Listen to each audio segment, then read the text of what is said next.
I feel like God, I'm a Kage. Whoa, busting my ass and no off days. Whoa, me, I've been working, I grind from the ground, and now you see my drip is so Kage. Kage. No tell beat Kasame. Never have breaks, no off days. Bitch, my drip ho. Look, boy, I'm a legend, but bound my presence. Don't test me, I'm ready. My drip like Hokage. See you and I, we both had nothing in common. I move like Kakashi, I do shit to bro. Let's go. Young Shinobi from the unknowns. High like a satellite, we can get a scrapping right there with the team. We can run off the fade. Kage. Running from the bottom to the top place. Young little legend from the village to the my way. Now they trying to copy like a catch doing cosplay. Putting into work, got me feeling like Yahweh. Y'all waiting for the Messiah with the God play. Y'all better stop, y'all better watch. Came through flooded, come my drip Hokage. 3 Tomoe Sharingan Sarada. Nagawang iwasan ang ataking ginawa sa kanya ni Hidari. Woo! Napakaangas mga pare.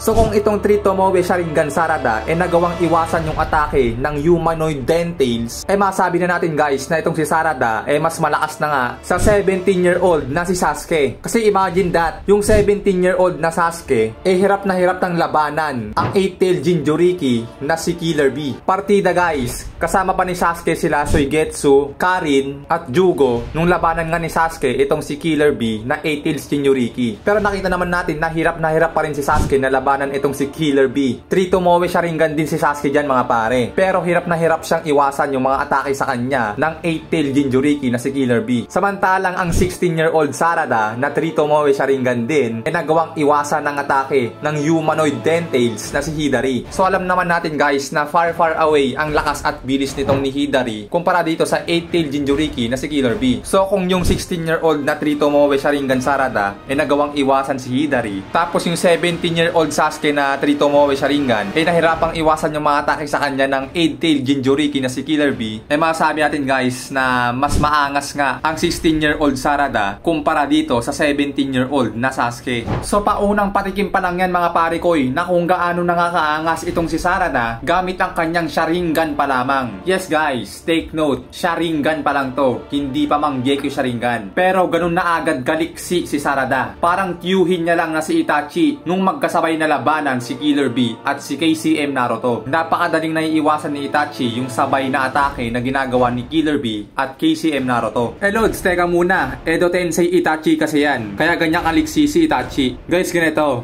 Yung walang sakit na Itachi, ganyan na ganyan kaliksi. Kasi yung Edo Tensei, wala namang sakit yun, di ba? So basically, yung Itachi na walang sakit, ganyan na ganyan kaliksi yung katawan. Kaya yung walang sakit na Itachi ay comparable ang liksi dito sa Edo Itachi. So ayan, karagdagan pa yan guys. Yung pinagsamang liksi ni Killer Bee at ni KCM Naruto, alam naman natin na wala pa rin sa bilis at liksi nitong ni Hidari. So it means to say, masabi rin natin na mas maliksi na ang 16-year-old Sarada kumpara sa tiyuhin niya na si Itachi. So napakaangas na agad mga idol. Kaya nga matapos ang napakahabang paglalakbay nila Sarada, sa wakas nakapunta na siya sa lokasyon ni Hidari. Kasi grabe isipin nyo guys, inabot ng 2 chapter bago makapunta si Sarada sa lokasyon nila Hidari. Nag-umpisa siyang tumakbo dun sa chapter 8. Nakasama niya pa nga dyan si Sumire. Tapos pagdating at pagpasok ng chapter 9, tumatakbo pa rin sila. So ano to mga pare? Slam dunk? Yung tira ni Labo inabot ng 1 linggo bago pumasok sa ring. So ano nangyari Sarada? Di natin alam kung anong dahilan bakit siya na late. Baka sumakay pa ng pedicab. Pero anyways, dahil nga nagtagpo na silang dalawa, dyan na natin makita ang bakbakang mag-ama or Sarada versus sa kanyang fake father. And syempre bukod dyan, isa pa guys, may ipapapansin ako sa inyo. At ito nga ay si Konohamaru. So kung napansin nyo mga pare,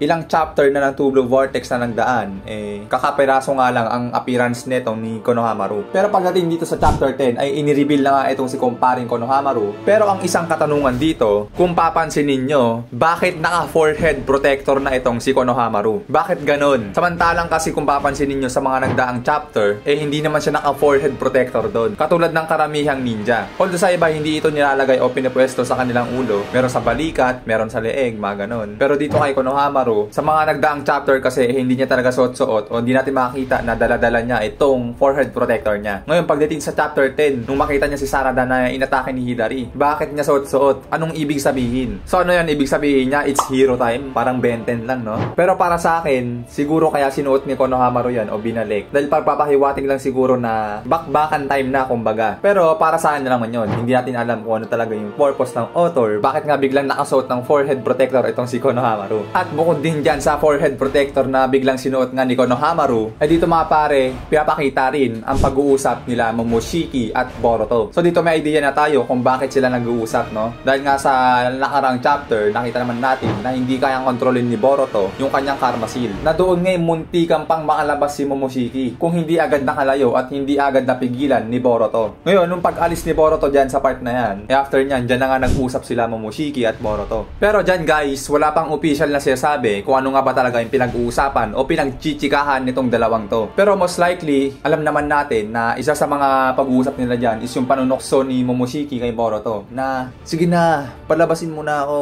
Matutulungan kita kung paano labanan yung mga Shinjugads na yan. Hindi mo sila kakayaning labanan ng walang karma seal. Lalo't hindi mo pa master yung paggamit ng Jogan mo. So parang ganun na mga panunokso ni Momoshiki kay Boruto, no? Na lumalabas, parang ano lang to, parang Naruto at Kurama lang dati. Yung hindi pa sila magtropa. Gusto laging lumabas ni Kurama kay Naruto, no? At isang bagay pa dito guys na pinakita, as for now, si Jura wala naman daw tinapos na ninja ng Konoha. So nakaraan nga nakita natin, di ba? Pinagkakana ni Jura yung ilang ninja ng Konoha na gusto nga siyang pigilan. Na kung atin nga rin papansinin, ito nga si Jura, mahaba ang pasyensya, no? Kumbaga sa kanya, business to business lang. Kung anong gusto niya makuha, go tayo dyan. Basta wag mo kang pipigilan, wag ka kakontra, wag ka kaharang, mabubuhay ka. Unless kung humarang ka o pumontra ka o pumigil ka, dedo ka sa akin, boy. So dahil nga alam naman natin nakalayo na si Himawari kila Hidari, na doon malamang wala talagang gagalawin si Jura na ilang ninja dahil nga nakalayo na sila Himawari. Unlike na lang dito sa Team 10 na mukhang itong susunod na dededuhin ni Jura. Dahil nga makukulit talaga itong mga bata na to na ininalayo si Himawari kay Jura. So yun guys, safety yung ilang ninja ng Konoha dahil sabi dyan, si Jura ay walang dinedo na ninja ng Konoha. At syempre, pinapakita rin uli dito ang pagbabalik ni Mitsuki. Pero hindi pa na i-reveal kung ano nga ba yung pakay ni Mitsuki dito. Dahil nga sa nakarang chapter, di ba,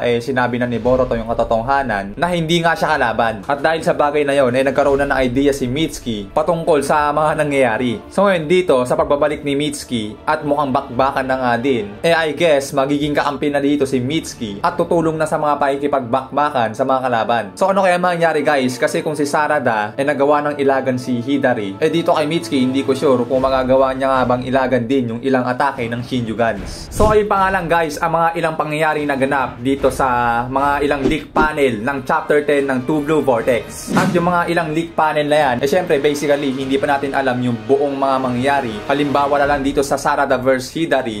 Guys, inilagan pa lang kasi ni Sarada yung attacking niyan. So, hindi natin alam kung ano nga ba yung magiging ganting salakay ni Sarada dito. Sasapat ba yung damage ng Chidori niya para mapinsala itong si Hidari? Or sasapat ba yung speed at agility niya at ang kanyang endurance at stamina upang magawang makipagsabayan dito sa Shinjugans na si Hidari? So, yun nga malaman natin sa full spoilers ng Two Blue Vortex Chapter 10. Na abang-abang na tayo guys dahil mga 2 to 3 days na lang i-release na nga yung spoilers nito. So hanggang dito na nga muna mga pare ko at maraming salamat sa inyong panonood. Sana ay nag-enjoy kayo. Maraming salamat. Tayo nagpapaalam.